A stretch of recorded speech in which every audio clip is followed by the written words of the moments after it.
बहुत सारे बच्चे कमेंट कर रहे थे, सर आप सबसे महत्वपूर्ण कवि परिचय के बारे में बताइए जो 100% है कि 24 फरवरी को आने वाले हैं। तो मैं आज की इस वीडियो में आपको सबसे महत्वपूर्ण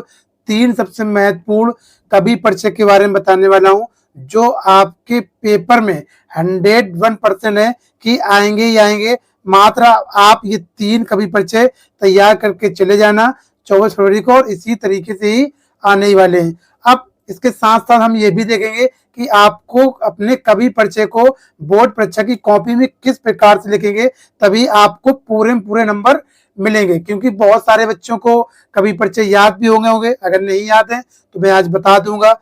अब याद करने के बाद अब उसको आपको बोर्ड परीक्षा की कॉपी में कैसे लिखना है, जिससे कि आपके जो कवि परिचय के 5 नंबर होते हैं वो आपको पूरे नंबर मिल पाए। ठीक है, तो वीडियो के अंत तक रहना।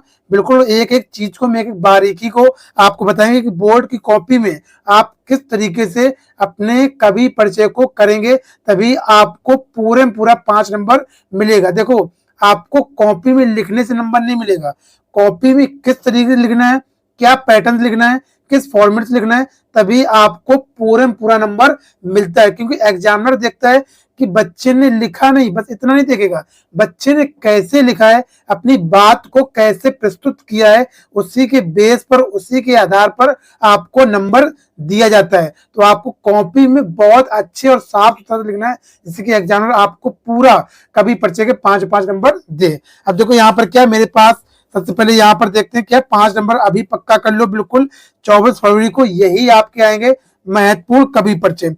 सबसे पहला क्या है इसमें, सबसे पहला है इसमें सूरदास, बहुत इंपॉर्टेंट है। उसके बाद तुलसीदास भी बहुत इंपॉर्टेंट। उसके बाद महादेवी वर्मा।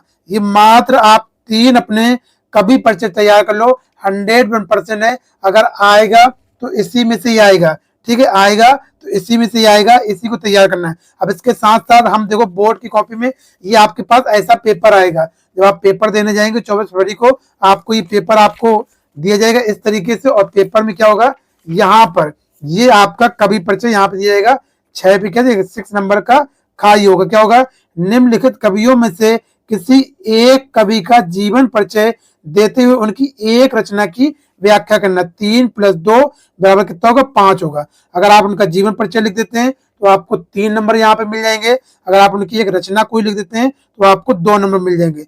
तो 3 + 2 कितने हो गए बेटा, 5 हो गए। इस तरीके से 5 यहाँ पर होते हैं। अब देखो यहाँ पर 3 दिए गए, महाकवि सूरदास का है, सुमित्रानंद पंत का है और बिहारी लाल जी का। 3 ये कवि परिचय यहाँ पर दिए गए। अब इनमें से आप कोई एक कर सकते हैं। अब कैसे सॉल्व करना है, इस तरीके से आपको एक बोर्ड की कॉपी ले लेना है। ठीक है, बोर्ड की कॉपी आप इस प्रकार से ले लेंगे। उसके बाद क्या करना है, आपको एक पटरी आपको ये ले लेना है, पटरी। उसके बाद आपको एक काला नीला पेन, उसके बाद एक काला स्केच और उसके बाद एक काला पेन। इन 4 औजारों की मदद से हम अपने कवि परिचय को लिखने वाले हैं। सबसे पहले आप क्या करेंगे, स्केच के माध्यम से यहाँ पर आप लाइन बिल्कुल पटरी के साइज से बिल्कुल खींच देंगे। लाइन खींचना बहुत इंपॉर्टेंट है, इस साइड लाइन खींच देंगे, याद रखेंगे इस साइड आपको लाइन नहीं खींचना है। ठीक है, फटाफट। उसके बाद देखते हैं, अब हम क्या करेंगे, काले पेन से प्रश्नोत्तर संख्या कौन सी है, 6 का है, तो हम डालेंगे प्रश्नोत्तर संख्या 6 का कौन सा है, खा है। हम कौन सॉल्व कर रहे हैं यहाँ पर, महाकवि सूरदास। तो हमने यहाँ पर डाल दिया क्या है, महाकवि सूरदास। उसके बाद संक्षिप्त परिचय आपको लिखना है। इसी तरीके से आप पूरी तालिका बनाएंगे। देखो यहाँ पर जन्म सन 1478 ईस्वी में, जन्म स्थान रुनकता, पिता का नाम रामदास रसवत, उसका मृत्यु सन 1853 ईस्वी में। इनकी रचनाएं क्या है, सूर सागर, साहित्य लहरी, सूर सारावली। ठीक है, ये इसकी रचना है। ऐसे आप पूरा लिखेंगे। अब देखो यहाँ पर लिखने से क्या फायदा होगा, जब आप इतनी पूरी डिटेल इनकी लिख देंगे तो आपका जो एग्जामिनर होगा वो आप जितना भी नीचे लिखेंगे उसको नहीं पड़ेगा। इसी के आधार पर आपको फटाफट चेक करेगा और आपको पूरे नंबर यहाँ पर दे देगा। ठीक है, इस तरीके से आपको लिखना है, तभी आपको मिलेगा। आप देखो यहाँ पर इनका जीवन परिचय आपको डालना है, काले पेन से अंडरलाइन यहाँ पर कर देंगे। क्या है, अष्टछाप के सर्वश्रेष्ठ कवि सणुरोपासक कृष्ण भक्त सूरदास का जन्म वैशाख सुदी पंचमी सन 1478 ईस्वी में आगरा से मथुरा जाने वाली सड़क के पास रुकता नामक ग्राम में हुआ था। कुछ विद्वान इनका जन्म दिल्ली के निकट सिही नामक गांव में मानते हैं। सूरदास जन्मांध थे या नहीं, इस संबंध में अनेक मत रहे। ये बचपन से ही विरक्त हो गए और गऊ घाट में रहकर विनय के पद गाया करते थे। एक बार बलाचर बहुघाट पर आकर रुके। सूरदास ने उन्हें स्वरचित पद गाकर सुनाया। बलवारचय ने इनको कृष्ण जी की लीला का नाम करने का सुझाव दिया। ये बलवारचय के शीर्ष बन गए और कृष्ण की लीला का ज्ञान यहाँ पर किया। इस तरीके से आप लिखेंगे पूरा, देख सकते हैं यहाँ पर एक एक चीज इसी प्रकार से आपको लिखना है। ठीक है, इसको आप लिख भी सकते हैं, ये इंपॉर्टेंट है, ये आपके पेपर में आने वाला है।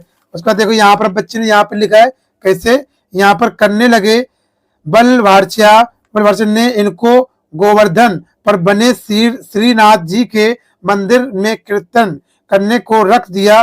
बलवारचय के पुत्र विष्णुनाथ ने अष्टछाप के नाम से सूरदास सहित 8 कृष्ण भक्त कवियों का संगठन किया। इनकी मृत्यु गोवर्धन के पास सौलीग्राम में सन 1883 ईस्वी में लगभग हो गई थी। ठीक है, इस तरीके से आप लिख देंगे इनका जीवन परिचय। अब उसके बाद अब आपको हेडिंग डालना है क्या, रचनाएं, और रचनाएं के बाद क्या, महाकवि सूरदास की रचनाएं प्रमुख इस प्रकार हैं। कौन कौन सी हैं? सूरदास जी ने सूरसागर, सूरावली, सहित लहरी आदि इनकी रचनाएं। इस तरीके से आप लिख देंगे तो आपको यहाँ पर पूरा 5 में से 5 क्या हो जाएगा, यहाँ पर पूरा 5 में से 5 नंबर 100% है, आपको ही मिलेगा। आप इसी तरीके से अपने 24 फरवरी के पेपर में लिख के आएंगे। अगर आपकी वीडियो छूट गई है तो फटाफट कैसे पीछे जाएं और उसके बाद पूरी वीडियो देखें। अगर आपके जीवन परिचय छूट गए तो उसको भी आप देख सकते हैं। मैं सारी तैयारी इसी चैनल पे करवा रहा हूँ, धीरे धीरे करके आपकी 24 फरवरी तक पूरी तैयारी में करवा दूंगा। जितने बच्चों ने अभी तक चैनल को सब्सक्राइब किया है तो फटाफट अभी सब्सक्राइब कर ले, अपने दोस्तों से इस वीडियो को शेयर कर दें।